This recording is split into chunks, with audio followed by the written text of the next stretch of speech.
now streaming on Disney+. This is where I want to be. This is home. I'm at home, and I want to build a real foundation. And ultimately, this is where my legacy, where I want to leave the biggest imprint on. It's not putting a gun to Kawhi and telling him he's got to do this or do that. Hopefully, it's a mutual bond, and we both enjoy playing with one another. So. Everybody's got their own decisions to make, and hopefully me showing my commitment, being here and wanting to play with him long term, sticks out. I owe him a trophy. That's what I owe this organization. This is a window that we're trying to capture, and my commitment and my job is to try to bring a title here.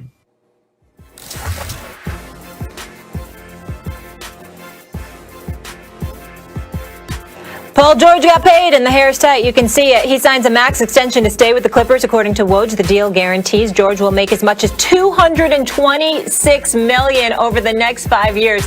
The Clippers are extending his deal for an additional 4 years at $190 million on top of the $35.4 million guaranteed for the 2020-2021 season. The deal also includes a new player option before the 2024-2025 season.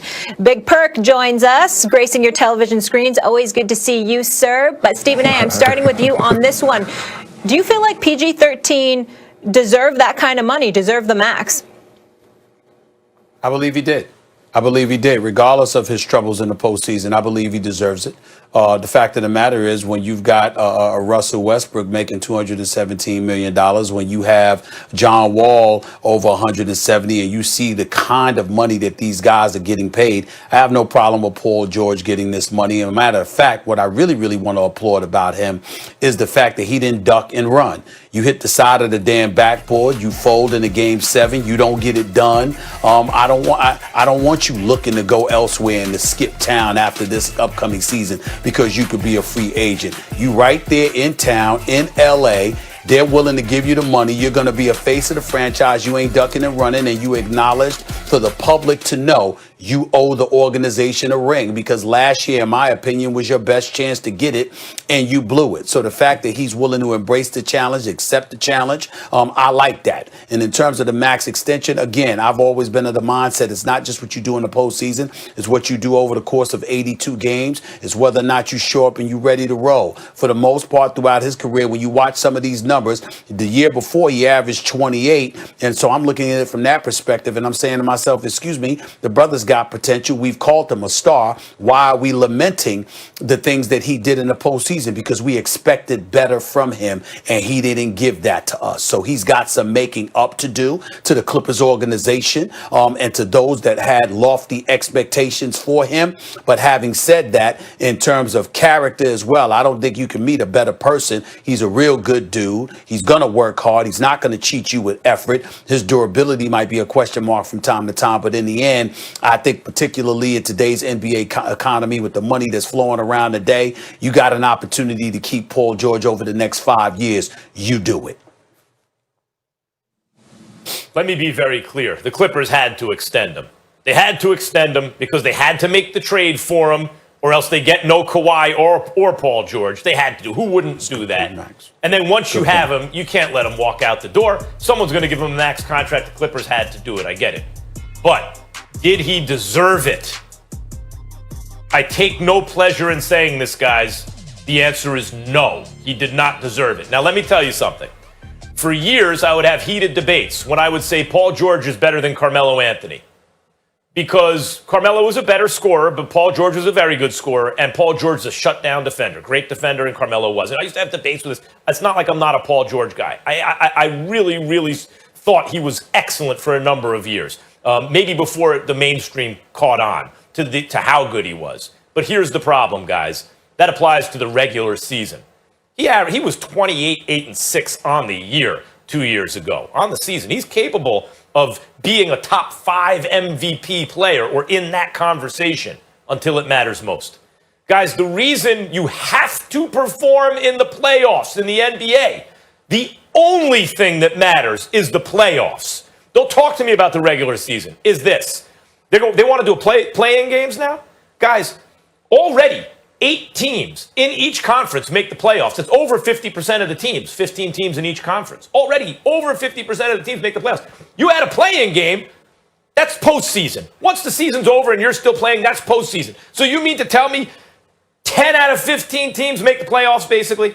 10 out of 15. That's 2/3 of the league is in the playoffs. Don't even talk to me about the regular season. If you had studs on the roster, you will always be in the postseason. And then how do you play? Guys, Paul George is paid like a superstar. This is the most money we're allowed to give you, right? Because, of course, they make rules so they can underpay the players. But this is the most money we can contractually give you to be a superstar. And then when it doesn't matter, you're almost a superstar. And when it matters most, you're a kind of average, maybe a tick above average starter? No, guys. The reason the Clippers, really, you look at them, you go, they have a shot against the Lakers, they're going to win a championship? I mean, whatever Kawhi did in Game 7, we know what Kawhi can do. We know Paul George is going to go away. At least that's what he's done so far. It doesn't mean he'll always do it. I'm rooting for him. He's, by the way, a very nice guy. I dealt with Paul George when I was out in L.A. before around the All-Star games. A very nice guy. Easy to root for. That's different than saying he deserved that contract. If you get paid like a superstar, you got to be a superstar when it matters most.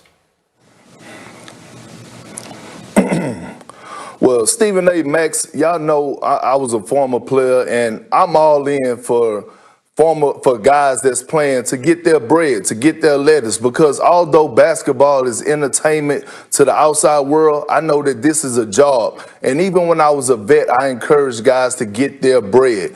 Now, did he deserve the max contract in my eyes? Hell no. But I'm not taking away from what him and his agent done, and that was capitalize on the moment because they had all the leverage. Think about it. The Clippers gave up, all these first-round picks and everything that they had basically to acquire Paul George, to get him to the Clippers. And here it is, you got Paul George and Kawhi Leonard on the back end where they have a player option for next year to opt out, and so you can't risk losing Paul George. I get that. But here's the thing. Where's the ownership on the front office? Lawrence Frank, the front office of the organization, and I'm going to ask you this because I'm trying to figure out what are the goals, what are the standards for the Clippers organization? Because you look at the performance that Paul George had in the bubble, and it was horrible. And they lost a 7-game series to the Denver Nuggets, and a lot of it went on Paul George because of his performance. Kawhi had a sorry, unexcusable Game 7, and I get that. But for majority of the playoffs, he was phenomenal. Paul George didn't step up in that Robin role. And so when you're looking at the Clippers organization, their standards should be high. It should be super high. At the very minimum, you make the conference finals. And this is a league that is a what have you done for me lately type league.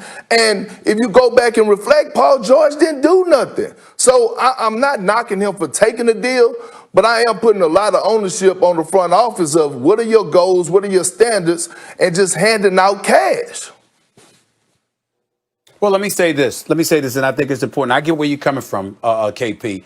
And again, even though I disagree with both of y'all, it's in a respectful position because I understand that y'all are making valid points. I'm not refuting that. But I just want to throw out, just for this season alone, and we're not talking about the contract because we understand the contract extension and what that's going to lead to about $226 million. But let's just go down the list of the top salaries in the NBA this year.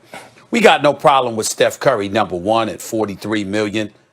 Russell Westbrook, Chris Paul, John Wall, James Harden.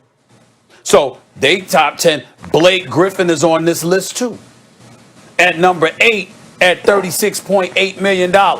When you look at some people directly below Paul George, who's at number 9 at $35 million, we got Mike Conley at 34.